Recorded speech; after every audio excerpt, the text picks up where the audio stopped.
concluded our meeting, and I think concluded the activities for the week for this committee. And we have had a chance to be able to get a submission of all the memoranda that we received from the technical team. And I wish to report the following, that we had 31 had delivered memoranda to Parliament buildings.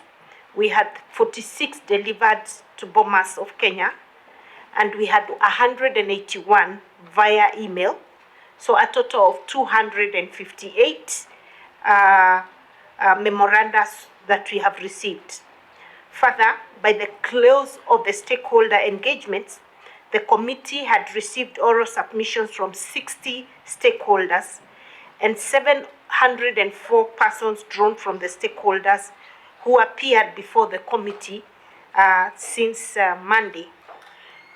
And we have a list of all the people, individuals and groups that submitted their memoranda, and we wish to take this opportunity to sincerely thank Kenyans who came up in numbers and took time off their work to come and make their presentations to this committee.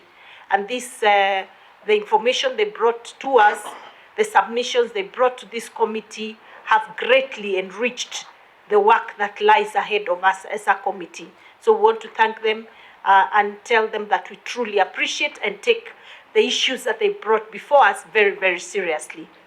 So as a way forward, we have agreed that we will be resuming work as a committee on Wednesday, but in the meantime, there's work for the technical committee to do, and we'll be looking at all the 5 issues as we agreed at the beginning of our talks, and we will be able now to begin consensus building on the 5 issues starting on Wednesday, and we will be working long hours, probably into the weekends, until we are able to build consensus on those issues. We also wish to inform Kenyans that even those issues that were brought before us that may not have been part of the 5 issues, and which issues we consider to be important, we'll also give them time and think through them and give consideration of the same issues. And therefore, ladies and gentlemen, we will be starting our phase 2 and final phase of this dialogue from Wednesday. And that's the information we wanted to give, unless my co-chair would like to add something. I'll just actually reiterate what the co-chair has said. From the number of memoranda, the quality of oral submissions, we can actually conclude that this has been one of the most consultative processes that one can ever come across. And we are eternally grateful to Kenyans who came out in large numbers and from all walks of life to give their views to this committee. Now, those views will be taken into consideration, all of them. Secondly, again, to iterate what the co-chair said, we seem to have had convergence on a number of issues so far, And therefore, as we resume next week, we shall basically be focusing on building consensus around those other outstanding issues.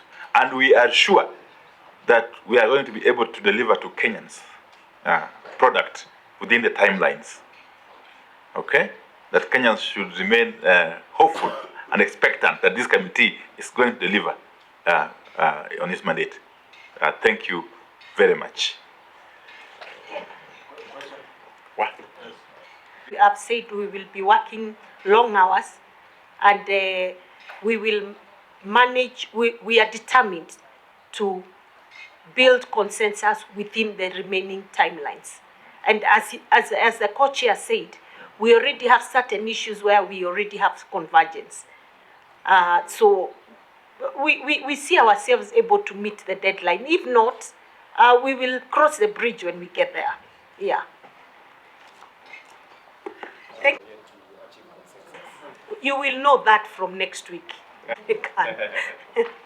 Thank you.